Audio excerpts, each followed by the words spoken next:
so much. I have to say that this is a delight to be here. I was in wonder when I realized that there's a chance to share some magical arts on a day when you're beginning the sharing of some other arts.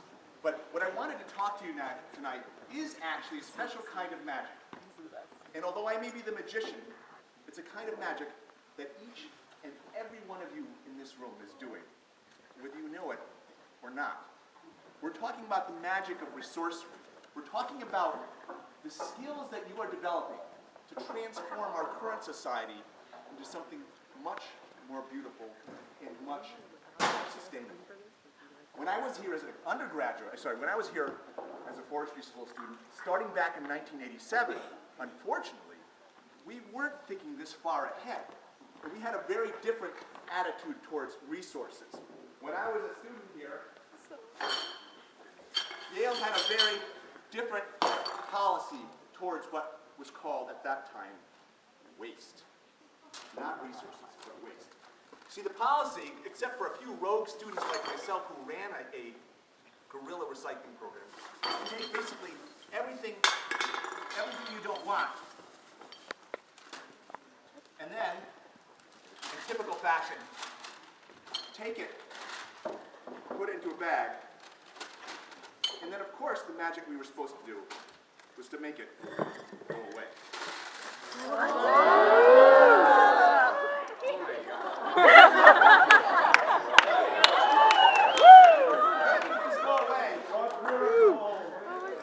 Making things go away somehow didn't seem right. Wait a minute. Making things go away was the wrong kind of magic. But most people didn't realize it because that was a resource. And we were making it disappear. But listen, we're environmentalists in this room, and we know that nothing truly goes away. Nothing truly disappears. So where was all that stuff going when we put it into the bag and we made it vanish from campus?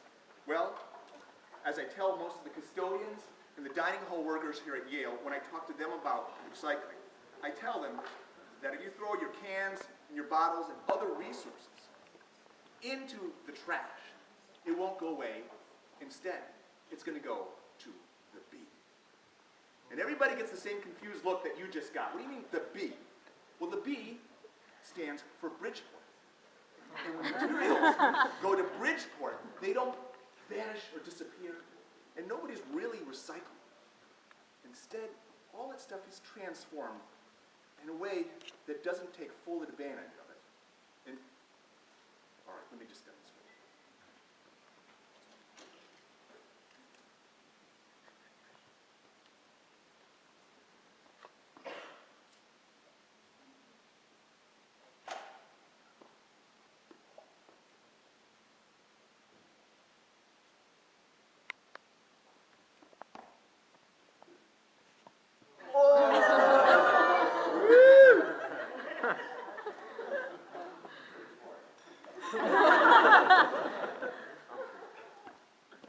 Resources that could have been made into things that were new and useful, they get burned in Bridgeport.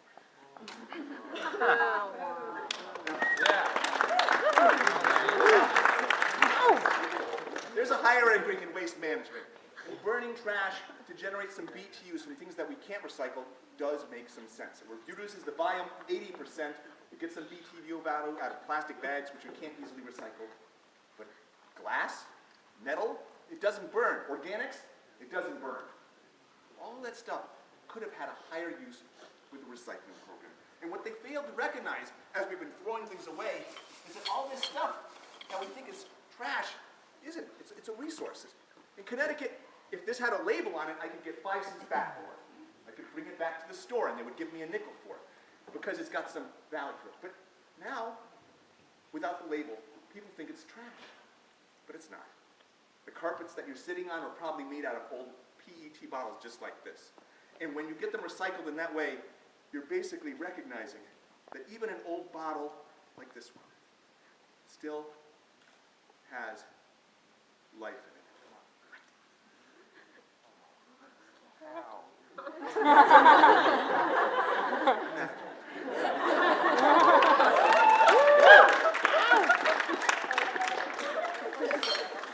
So, Yale decided to start a recycling program. As one of the few students doing recycling on campus, I was lucky to take off my t-shirt, put on a tie, and come back to work. And that was fun, and that's what I've been doing for the last 22 years. And some stuff gets recycled into amazing things here. For instance, old paper like this, a lot of people think it's not much good anymore. But you can do some really cool things with recycling. It is a kind of magic. Because you can take even old, ripped up newspaper, you put it into your magic hat, and then you put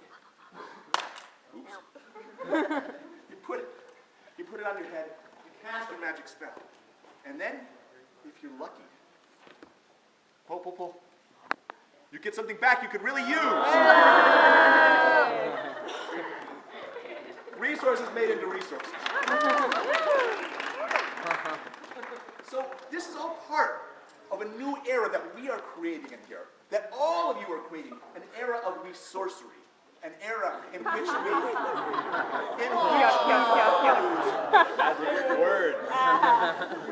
which we use our resources wisely. But if we're going to enter a new era, we're going to have to say goodbye to a few things, a few old things, even icons like this. We all recognize this. This is Edison's incandescent light bulb. It's an icon for thought and imagination. It turned back the night, it brought light into darkness. It created the 20th century. It's also horribly inefficient. It's a better source of heat than it is of light. And so, if we're going to use our resources wisely, we need to say goodbye to old and wasteful technologies like this. We need to say, so long. Oh! Goodbye.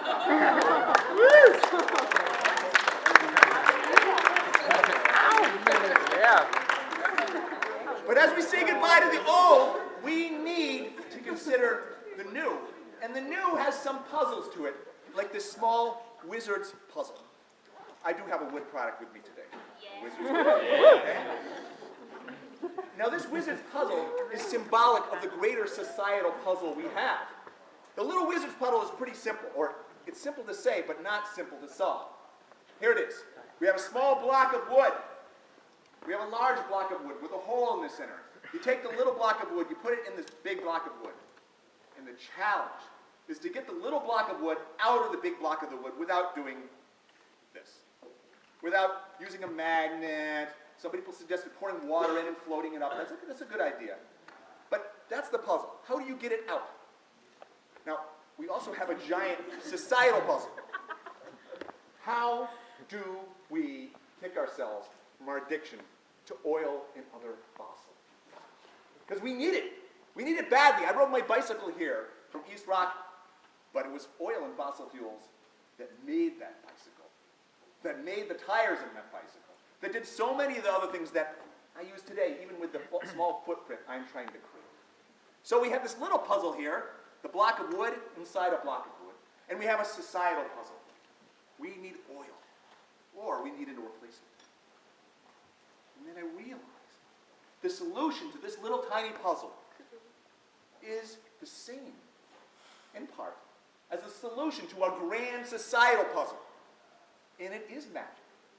It's a magical force that surrounds us at all times, and it's so common that we too often forget it. The magical force that solves the small and the large is wind. Wind can get the little block of wood out of the big block of wood. And wind can be a significant component in helping us kick oil, and it doesn't pollute our beaches, our air, or our oceans. Amen. So happy.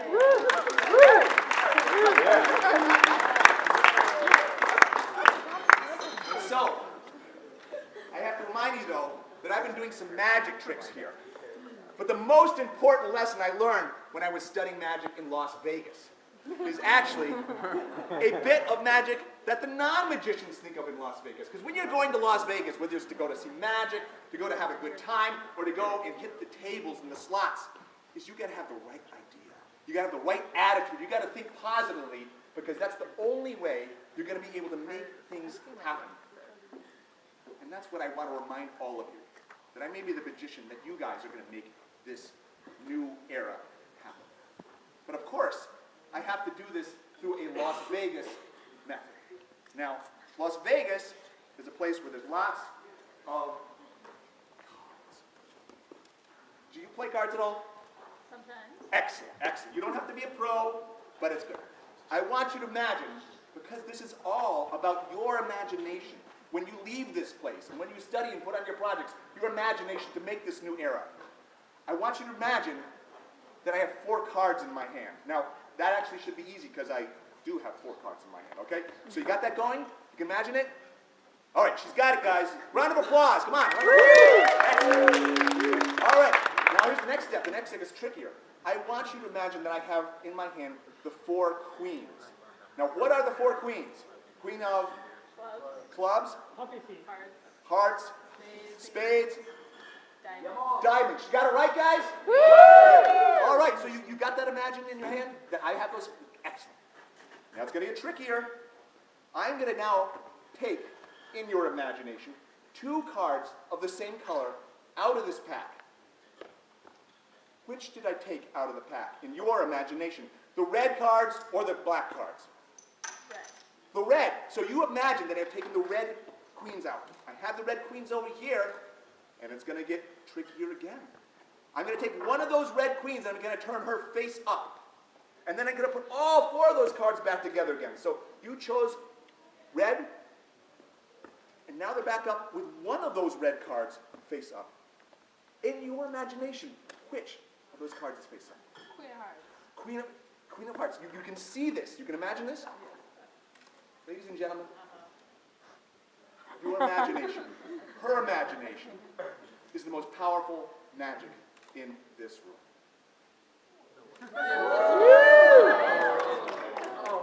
Now hold on. Some people are applauding. Some people are a little skeptical here. But it is powerful. But you know what? I have to admit, while you were imagining that, the queen, I was busy imagining the back of the queen card, the pack. And I wasn't imagining the back of the queen card as blue. I was imagining it red. And you know what?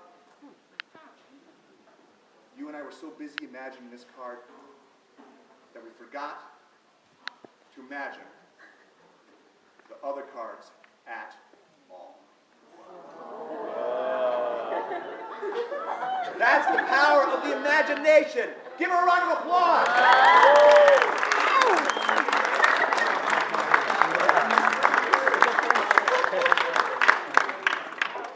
So never forget that you may see many tricks throughout the world, but it's all of you that are going to create a new era in which we do the magic every day of using our resources wisely. Thank you.